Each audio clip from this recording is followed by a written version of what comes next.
Did you know that while giants like the US and China battle with tariffs and trade wars, small countries are quietly becoming the real winners? Imagine this.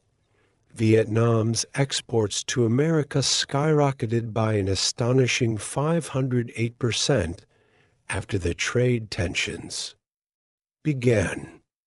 That's not just economic news, that's a dramatic global power shift happening right before our eyes. Hello, English learners. Welcome to Story-Driven English, where we transform today's most fascinating global developments into engaging stories that boost your English skills without you even realizing it. If you're tired of boring textbooks and want to improve your English while staying updated on world events, you're in the right place. Hit that subscribe button right now and join our growing community of smart English learners who understand that the best way to master a language is through compelling stories. Today, we're diving into a captivating tale about how countries like Vietnam and Mexico are becoming unexpected economic winners while superpowers fight their trade battles. This story contains essential business vocabulary, natural conversational English, and insights into global economics you can use in real discussions. Don't miss our future stories. Subscribe now and turn on notifications by clicking the bell icon. Your English journey just got a whole lot more interesting. Now, let's begin our story, the global trade game. When giants fight, small dragons rise. The global trade game. When giants fight, small dragons rise. Chapter 1. The storm clouds gather. The sun was just beginning to peek over the horizon as Mai Lin walked through the bustling factory floor in Hai Phong, Vietnam. At 28, she was already the operations manager at VTech Electronics, a position that would have been unimaginable just a few years ago.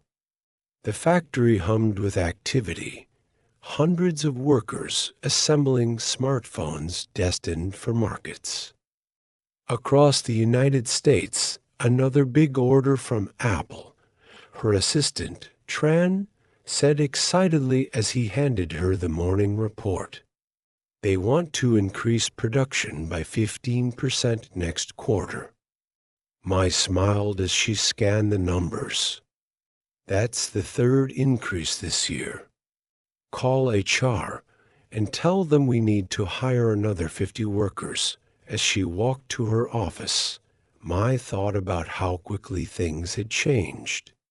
Just 3 years ago, VTech had been a small operation making simple electronic components.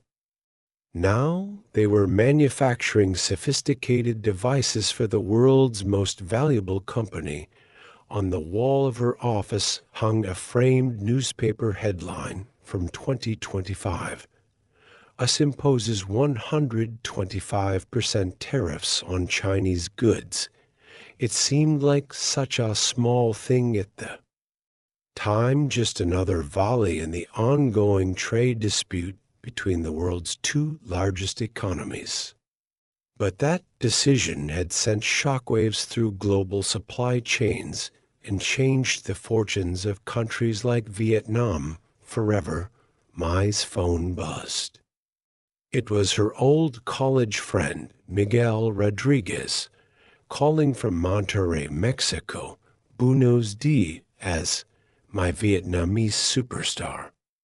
Miguel's cheerful voice boomed through the speaker. How's business? Booming, Mai replied with a laugh. Apple just increased their order again. How about you? Going crazy. Our automotive parts factory can't keep up with demand from the American car makers. They're desperate to find suppliers outside of China. I've been working 16-hour days for months. Miguel's company, Rodriguez Automotive Components, had also been transformed by the trade war. Once a modest supplier to local Mexican manufacturers, it now produced critical parts for Ford, General Motors, and Tesla. Isn't it strange? Mai said thoughtfully. The two giants fight, and somehow we're the ones who win. The mouse gets the cheese while the cats are fighting, Miguel replied with his typical humor. Speaking of which, are we still meeting in Bangkok next month for the Emerging Market Summit? Wouldn't miss it, Mai confirmed. I hear they're expecting representatives from all across Southeast Asia, plus Mexico, India, and others. Everyone who's benefiting from the great supply chain shift after hanging up. Mai opened her laptop to check the latest economic reports. Vietnam's exports to the United States had increased by an astounding 508% since the trade war began. Foreign direct investment was pouring in. New factories were springing up across the country. Similar trends were visible in Thailand, Malaysia, Indonesia, Mexico, and other emerging economies. The world was changing rapidly, and Mai knew she was witnessing history in the making. The great trade war between the United States and China had created unexpected winners, and she was right in the middle of it all.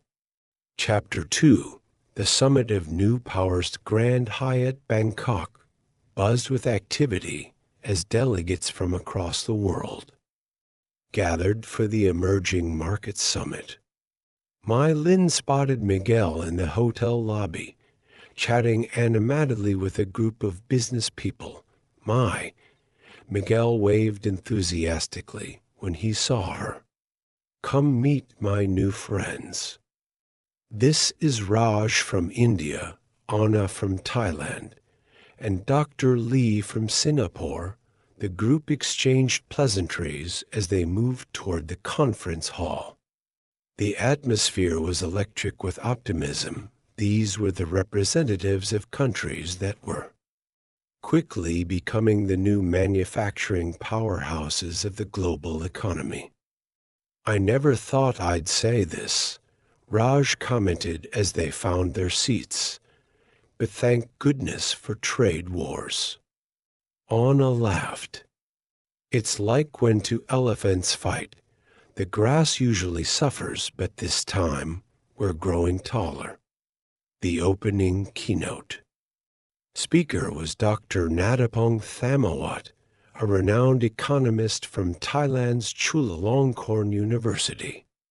His presentation was titled, The Great Supply Chain Shift, Winners in the Era of Trade Tensions. Good morning, distinguished guests. Dr. Thamawat began. We live in extraordinary times. The trade conflict between the United States and China, which intensified dramatically with the 125% tariffs imposed in early 2025, has fundamentally reshaped global manufacturing patterns. Slides appeared on the massive screen behind him, showing dramatic shifts in trade flows. Colored arrows moved from China to various countries in Southeast Asia, Mexico, and beyond. What we're witnessing is not merely a temporary adjustment, but a structural transformation of the global economy, he continued. Companies are not simply waiting for tensions to ease. They are making long-term strategic decisions to diversify their supply chains away from China. I noticed many in the audience nodding in agreement. She thought about VTech's own experience. What had started as emergency relocations by nervous manufacturers had evolved into deliberate, permanent investments in new production facilities. Vietnam has emerged as perhaps the greatest beneficiary, Dr. Thamawat noted, causing Mai to sit up straighter in her chair. With export growth to the United States exceeding 500% since the trade war began, Vietnam has established itself as a major hub for electronics, textiles, and increasingly high-tech manufacturing. The presentation shifted to Mexico, highlighting its unique position. Mexico, with its proximity to the United States and the advantages conferred by the ASMCA trade agreement, has captured significant market share in automotive components, machinery, and consumer goods. Mexican exports to the U.S. have risen by over 30% annually since 2005. Miguel gave a small fist pump from his seat. After the keynote, the attendees broke into smaller discussion groups. Mai found herself at a table with business leaders from across Southeast Asia, all sharing similar stories of rapid growth and transformation. The fascinating thing, said a Malaysian tech executive, is that this isn't just about cheap labor anymore. We're moving up the value chain rapidly. My company started making simple components 3 years ago. Now we're designing and producing advanced semiconductor testing equipment. Same with us, added a Thai manufacturer. We've gone from basic assembly to sophisticated production processes that require highly skilled workers. The knowledge transfer has been incredible. As the day progressed, Mai attended sessions on everything from logistics improvements to workforce development. The most crowded workshop was titled Beyond China 1, Building Resilient Supply Chains in Emerging Markets. The presenter, a supply chain consultant who had worked with major global corporations, explained what started as a China plus one strategy, keeping most production in China, but adding one alternative location, has evolved into something much more comprehensive.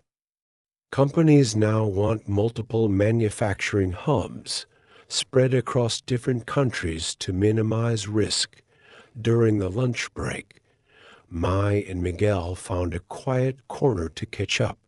It's amazing to think how much has changed, Mai reflected. 3 years ago, I was a junior manager helping to set up a small production line. Now I'm running operations for a major Apple supplier. Miguel nodded. My father spent 20 years trying to get contracts with the big American car companies. After the tariffs hit, they came to us. Now the challenge is growing fast enough to meet demand. That's the real question, isn't it?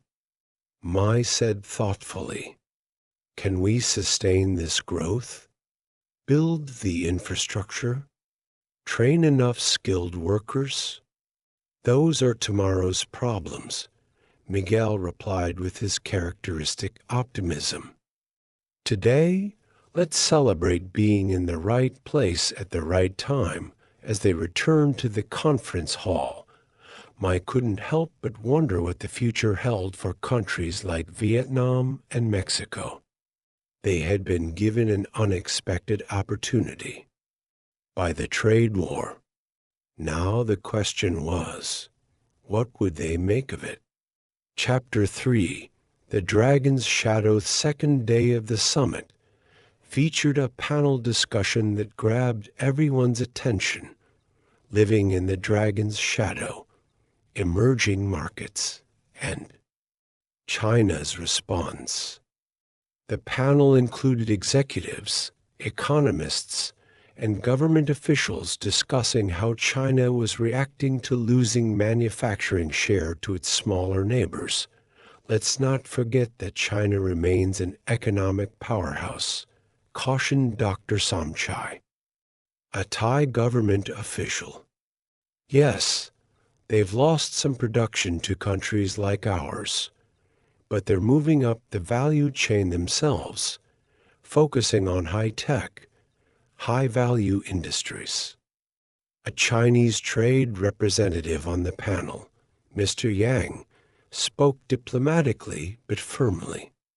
China congratulates our neighbors on their economic progress.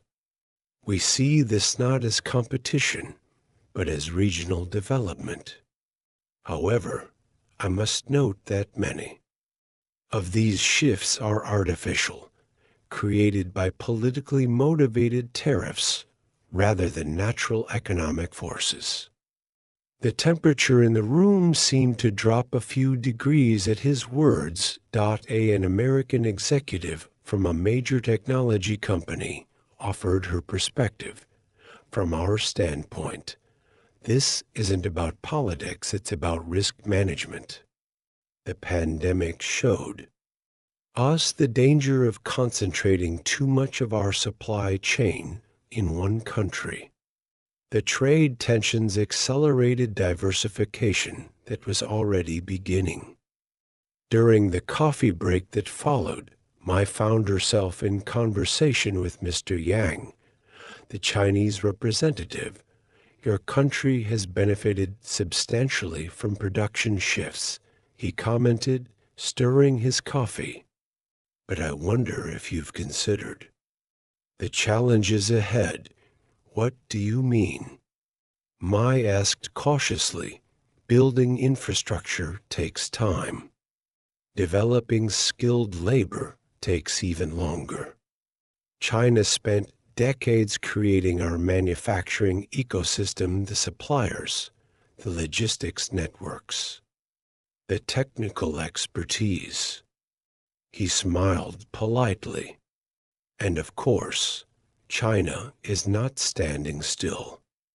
We're developing new advantages even as some basic manufacturing moves elsewhere. Mai considered his words carefully. There was truth in what he said. Vietnam and other emerging economies were racing to build infrastructure, train workers, and develop support industries. The rapid pace of growth had created bottlenecks. Ports were congested, power supplies sometimes unreliable, skilled labor in short supply. Later that afternoon, Mai attended a workshop on technological development. The presenter displayed a slide showing patent applications by country. Notice that while manufacturing is shifting to Southeast Asia and Mexico, innovation remains concentrated in China, the United States, South Korea, and Japan, the speaker noted. For emerging economies to truly ascend the value chain, they must develop not just production capabilities, but innovation ecosystems. Over dinner that evening, Mai shared these concerns with Miguel and their new friends from the summit. The Chinese representative had a point, she admitted. We've grown quickly by taking over production that's fleeing China. But can we move to the next level? That's why this gathering is so important. Raj from India interjected. We're all facing similar challenges. India has excellent software engineers but lags in manufacturing infrastructure. Vietnam has attracted tremendous manufacturing investment but needs more advanced technical skills.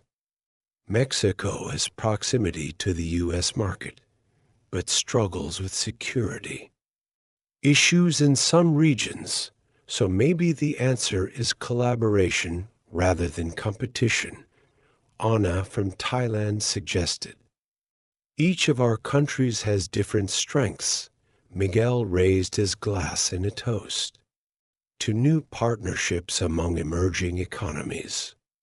May we rise together. As they clinked glasses, Mai felt a renewed sense of optimism. Yes, there were challenges ahead, but there were also unprecedented opportunities for countries willing to seize them.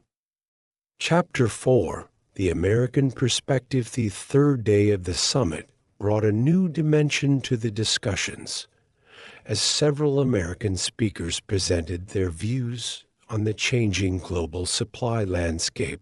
The most anticipated speaker was Sarah Johnson, the U.S. Deputy Secretary of Commerce. Her session was titled, America's Vision for Resilient Global Supply Chains. The United States is committed to a trading system that is fair, reciprocal, and balanced. Johnson began. The tariffs on Chinese goods were implemented because decades of unfair practices had created an unsustainable situation. She clicked to a slide showing manufacturing job losses in the United States over the past 30 years, but our goal was never simply to shift production from China to other countries. She continued. Rather, we want to create diverse, resilient supply networks that include American manufacturing alongside trusted partners. Mai noticed Miguel leaning forward in his seat. As a Mexican manufacturer supplying American companies, he had a direct stake in U.S. trade policy. We are particularly encouraged by the nearshoring trend, which brings production closer to end markets, Johnson said.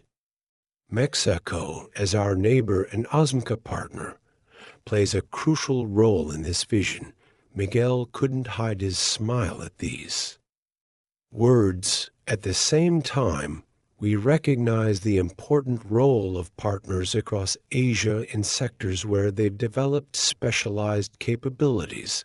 Her eyes scanned the room, taking in the many Asian business leaders present. Vietnam, Thailand, Malaysia, Indonesia, you are all vital parts of the supply networks American consumers and businesses rely upon. During the question and answer session that followed, an executive from the Philippines raised his hand. Madam Secretary, what happens if political winds shift in Washington? Could these tariffs be reversed, sending manufacturing back to China? It was the question on everyone's mind. The tariffs had created opportunities for emerging economies, but how permanent were these changes? Johnson's response was measured. Trade policy will always evolve with circumstances. But I believe the fundamental shift toward supply chain diversification is here to stay. Companies have learned the hard way about concentration risk. Even if tariff levels change, few will return to the China-centric model of the past. After the session, Mai and Miguel discussed the American perspective over lunch. She didn't exactly guarantee the tariffs will stay forever, Mai noted with concern. No, but she made a good point about companies learning their lesson, Miguel replied. The pandemic showed the danger of depending too much on any one country. The trade war accelerated changes that were probably coming anyway. I suppose you're right, Mai agreed. And we're not standing still either. VTech is investing heavily in automation and worker training. We want to be competitive regardless of tariffs. Exactly. Rodriguez Automotive is doing the same. We're building relationships with our American customers based on quality and reliability, not just on being cheaper than Chinese alternatives. Later that afternoon, Mai attended a breakout session featuring American business executives discussing their supply chain strategies. The panel included representatives from major technology, apparel, and consumer goods companies. The shift wasn't just about avoiding tariffs, explained the supply chain director for a major sportswear brand. It was about reducing risk through diversification. We don't want to be overly dependent on any single country, not China, not Vietnam, not anywhere. Exactly, agreed the executive from a consumer electronics company. We're building what we call regional supply ecosystems, production hubs in Southeast Asia serving Asian markets, facilities in Mexico serving North America, and operations in Eastern Europe serving European consumers. The other factor is sustainability, added a third panelist. Consumers increasingly want products made closer to where they're sold, reducing the carbon footprint of transportation. This regionalization trend was already underway before the trade war, but has accelerated dramatically since, as Mai listened. She realized that the shifts benefiting her company and her country were driven by multiple factors beyond just tariffs. Even if the trade were ended tomorrow, many of these changes would likely continue. That evening, the summit hosted a gala dinner in one of Bangkok's most elegant hotels. As Mai mingled with the other attendees, she reflected on everything she had learned over the past 3 days. The opportunities for countries like Vietnam were enormous, but so were the challenges. Success would require strategic investments, workforce development, and careful navigation of the complex relationship between the U.S. and China. "A penny for your thoughts," said a voice beside her. It was Dr. Lee from Singapore. "I was just thinking about how quickly the world is changing," Mai replied, "and wondering where we'll all be 5 years from now." Dr. Lee smiled wisely. "In times of great change lie the greatest opportunities." Singapore was once a tiny, resource-poor island with few prospects. We transformed ourselves by understanding global trends and positioning accordingly. "And what's your advice for Vietnam?" Mai asked. "Don't just be a beneficiary of circumstances. Use this opportunity to build lasting capabilities. Invest in education, infrastructure, and innovation. Move up the value chain as quickly as possible." Mai nodded thoughtfully. "That's exactly what I intend to do." Chapter 5. The view from Mexico. After the summit concluded, Mai accepted Miguel's invitation to visit his operations in Monterrey before returning to Vietnam. She was curious to see how Mexico's experience compared to her own country's. Miguel's factory was significantly larger than VTEC's facility, sprawling across a massive industrial park on the outskirts of Monterrey. As they toured the production floor, Mai noticed both similarities and differences to her own operation. "We've added 3 new production lines just this year," Miguel explained proudly as they walked past rows of sophisticated machinery. Most of these parts used to come from suppliers in Guangdong province. Now they're made right here. Your automation level is impressive, Mai observed, watching robotic arms precisely welding components. We have to compete on quality and efficiency, not just cost, Miguel replied.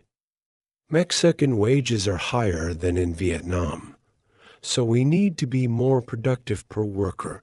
They stopped by a training area where new employees were learning to operate complex equipment under the guidance of experienced staff. This is where we're investing most heavily, Miguel explained. Finding workers isn't difficult, but finding skilled technicians and engineers is a challenge. We've partnered with local universities to develop specialized programs. After the tour, they drove to Miguel's favorite restaurant in downtown Monterrey, a charming spot serving traditional northern Mexican cuisine. The biggest advantage we have is location, Miguel said as they enjoyed their meal. Components made in this factory can reach Texas assembly plants in less than 24 hours by truck. That kind of proximity is impossible for Asian manufacturers. True, Mai acknowledged. Our shipping times to the U.S. are at least 3 weeks, often longer with port congestion. But you have other advantages, Miguel pointed out. Lower labor costs, for one. And you're part of a regional manufacturing ecosystem in Southeast Asia that's been developing for decades. It's interesting how we're both benefiting from the same global shift, but in different ways, Mai observed. I think that's why it's working, Miguel replied thoughtfully. We're not direct competitors.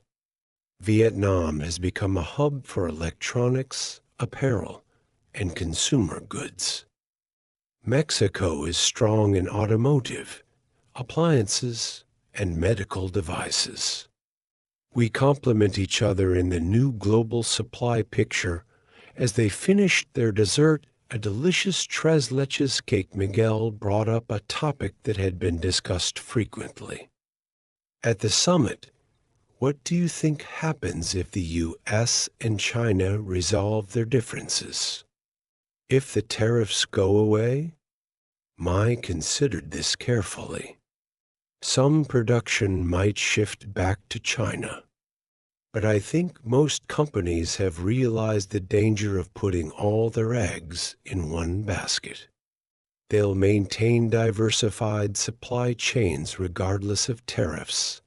I agree, said Miguel. And we're not standing still. By the time any reconciliation happens, if it happens, will be so deeply embedded in these companies' supply networks that switching back wouldn't make economic sense. The next morning, before Mai's flight back to Vietnam, Miguel took her to meet with a group of Mexican business leaders who had formed an association to promote further development of their country's manufacturing capabilities. The trade war gave us an opening, explained Carlos Fuentes, the association's president. But we're thinking beyond that. How do we build Mexico's position as a manufacturing powerhouse for the long term? How do we move up the value chain from assembly to design and development? That's exactly what we're discussing in Vietnam, Mai said, feeling an immediate connection with these business leaders despite the geographic distance between their countries. As Miguel drove her to the airport later that day, Mai reflected on everything she had learned, both at the summit and during her brief visit to Mexico. "I think the most important thing I'm taking away from this trip," she told Miguel, "is that we're not just passive beneficiaries of a trade war. We have agency in this situation. The decisions we make now will determine whether these opportunities lead to lasting prosperity or fizzle out when global politics shift again." "Well said," Miguel agreed. "When the giants fight, we smaller countries can do more than just duck and cover. We can find our own path forward." As her plane took off, Mai looked down at the sprawling industrial landscape of Monterey, so different from Haiphong, yet connected by the same global economic currents. She felt a sense of optimism about the future, not just for her company, but for Vietnam and other emerging economies finding their place in the changing world order. Chapter 6. Return to Vietnam. When Mai returned to Vietnam, she found her factory busier than ever. A new order had come in during her absence, this time from Samsung, looking to increase their Vietnamese production of components previously manufactured in China. They're concerned about the expansion of tariffs to cover more electronic components, Tran explained as he updated her on developments. Their strategy is to shift at least 40% of their China production to Vietnam, Thailand, and India over the next 18 months. Mai spent her first day back in marathon meetings with her management team. The opportunities were exciting, but the challenges were significant. "We need to hire another 100 workers if we take on the Samsung contract," her HR director reported. "The local labor market is already tight. We may need to recruit from rural provinces and provide housing. What about training?" Mai asked. "The Samsung components require higher precision than our current production. We've been in contact with the technical college in Hanoi," the training manager replied. "They're willing to develop a customized program for our needs, but it will take 3 months to implement."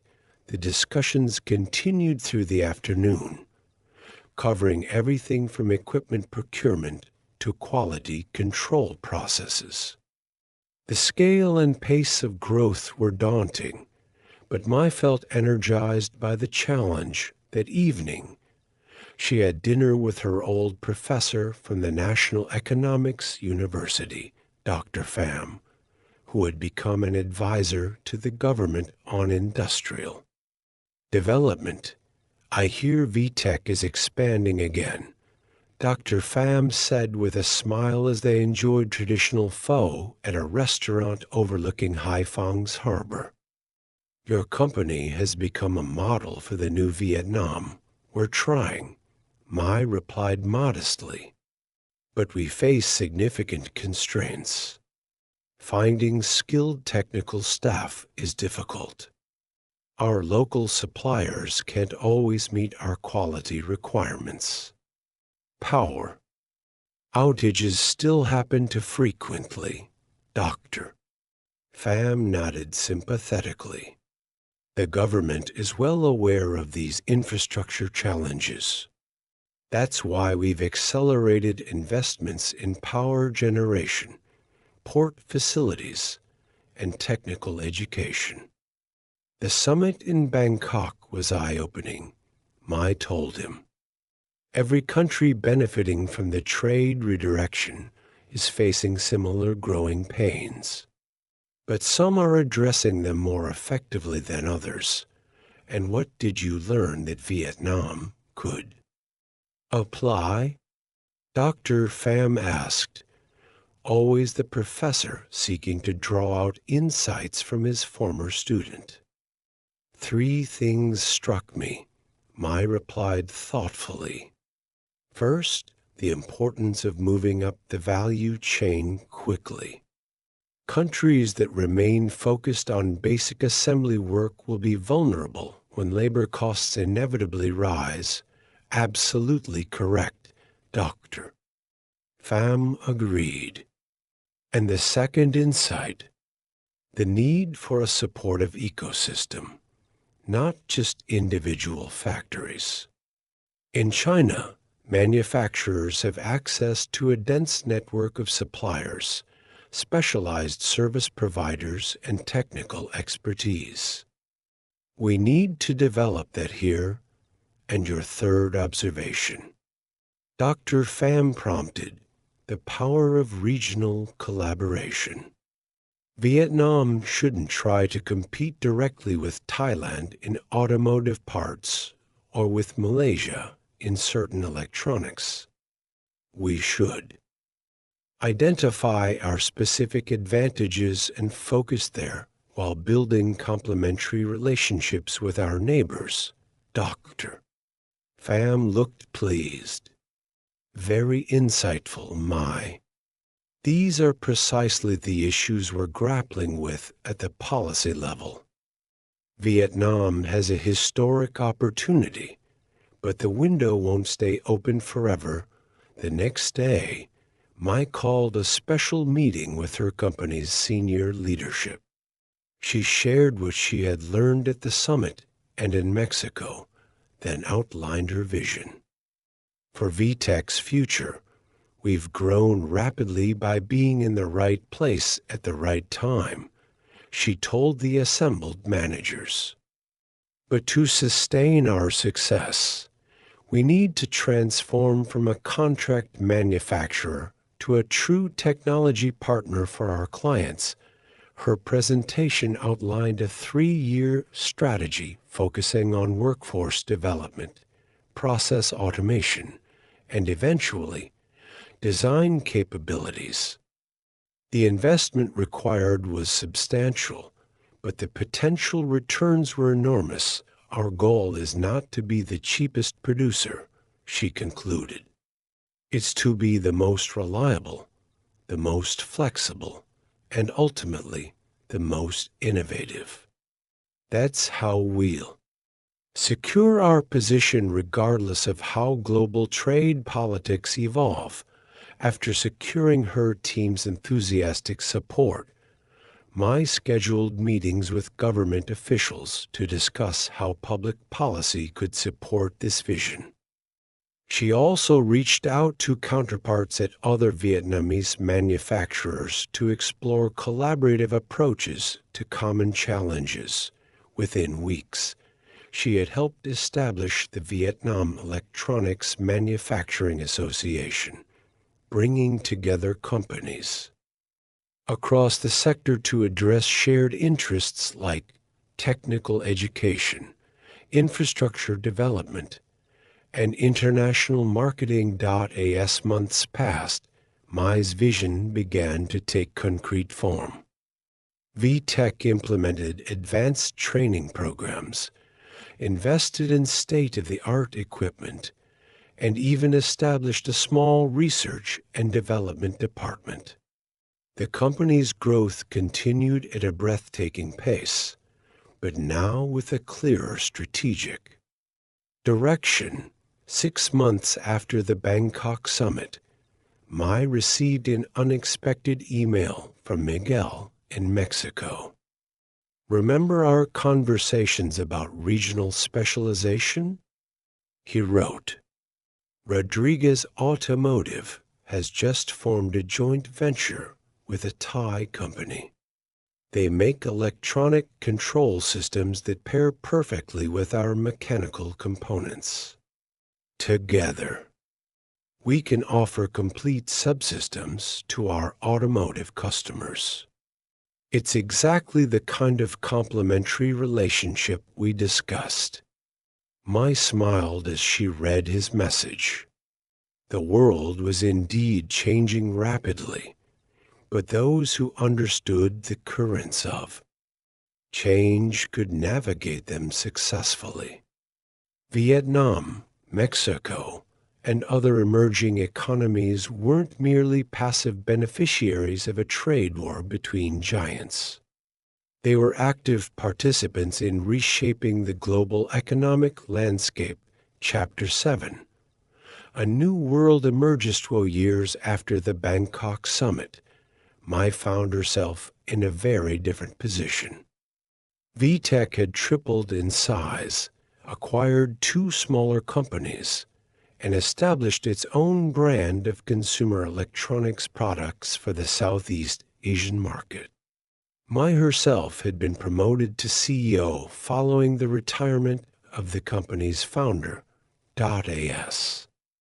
She prepared to deliver a keynote address at the follow-up conference. This time hosted in Hanoi, she reflected on the remarkable transformations of the past few years.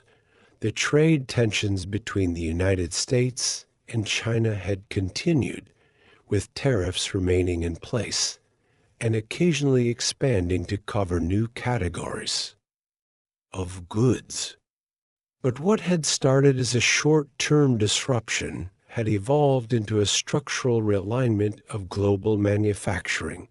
The conference venue, a gleaming new convention center on the outskirts of Hanoi, was itself a symbol of Vietnam's growing prosperity. Representatives from over 30 emerging economies had gathered to discuss their experiences and strategies in the new global landscape 2 years ago. We were reactive, scrambling to capture production, fleeing China, Mai said in her opening remarks to the assembled delegates. Today, we are proactive, deliberately building capabilities that will secure our place in global supply chains regardless of geopolitical winds. She clicked to a slide showing the dramatic growth in Vietnam's high-tech exports, which had increased by 78% over the 2-year period. But the most significant change isn't in the volume of production, she continued. It's in the nature of what we produce and how we produce it. Vietnam is no longer just a workshop for final assembly.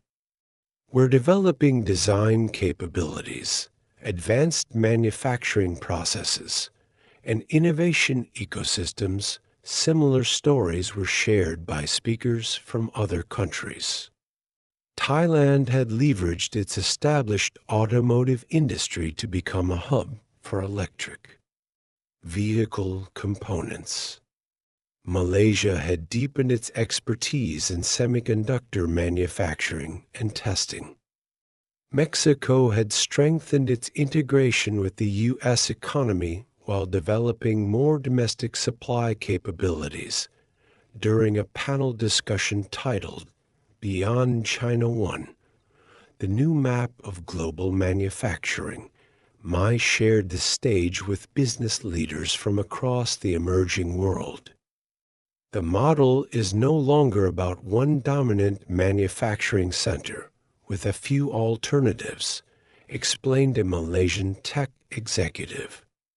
It's about multiple, specialized hubs connected through sophisticated logistics networks, and increasingly these connections run not just between emerging markets and developed economies, but among emerging markets themselves, added an Indonesian panelist. Trade between ASEAN countries has grown faster than our trade with either the U.S. or China. Miguel, who had flown in from Mexico for the conference, posed a question from the audience. How have your relationships with Chinese companies evolved during this period? It was a thoughtful question that acknowledged an important trend.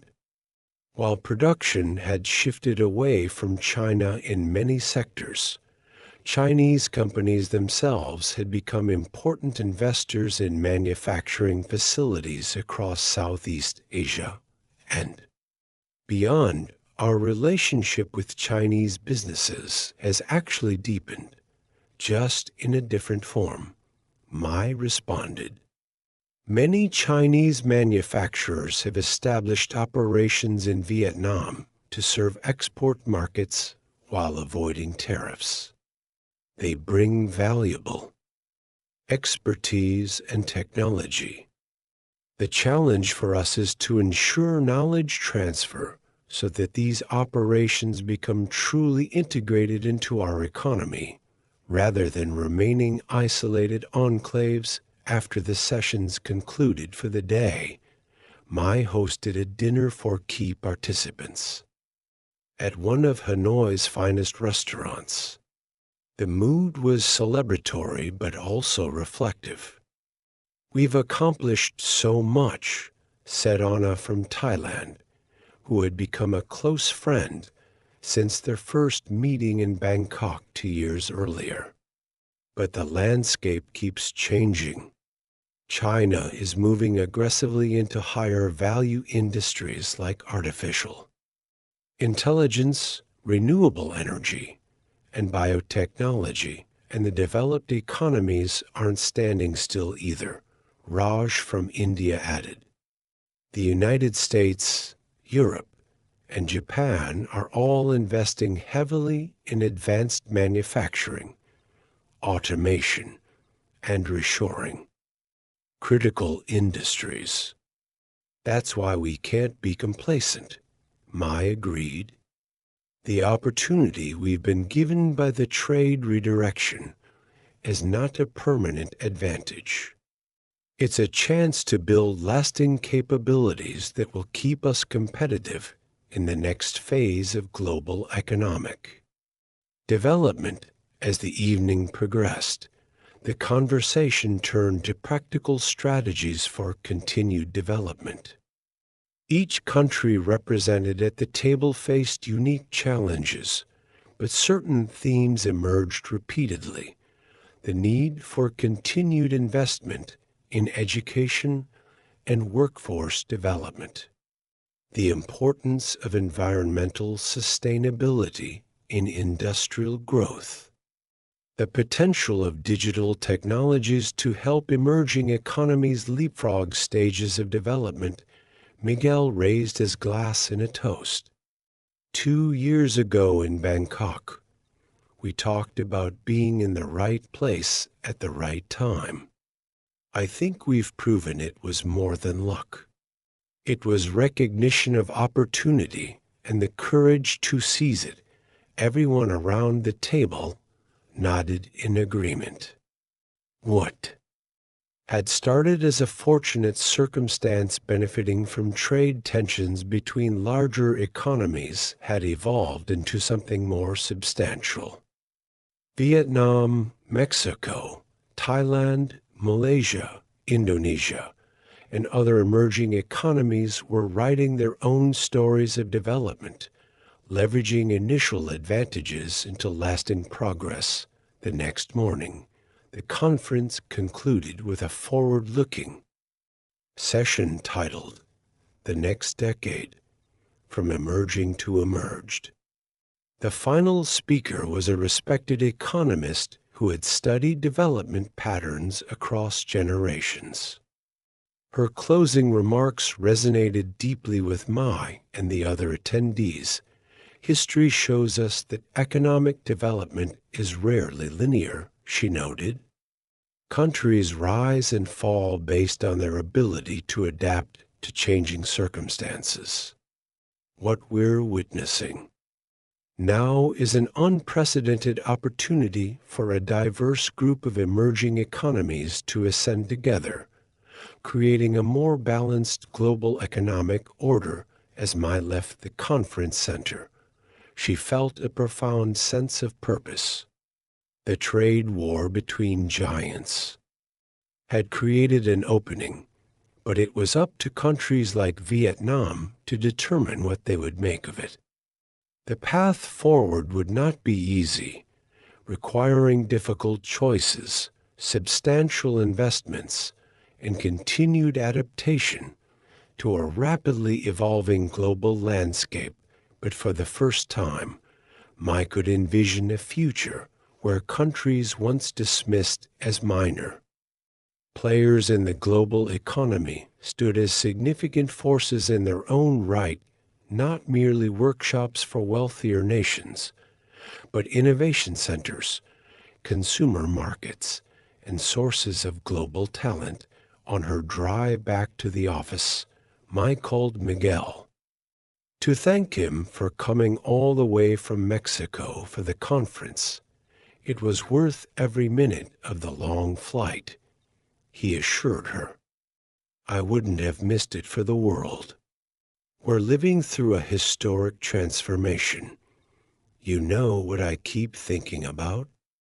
Mai said. That newspaper headline I had framed in my office. US imposes 125% tariffs on Chinese goods. At the time, it seemed like just another development in a long-running dispute. Now it looks like the beginning of a new chapter in global economic history, and we're not just footnotes in that history, Miguel replied. We're co-authors. Mai smiled at his words. It was true. The giants might have started the fight, but the smaller dragons were the ones rising highest in its aftermath.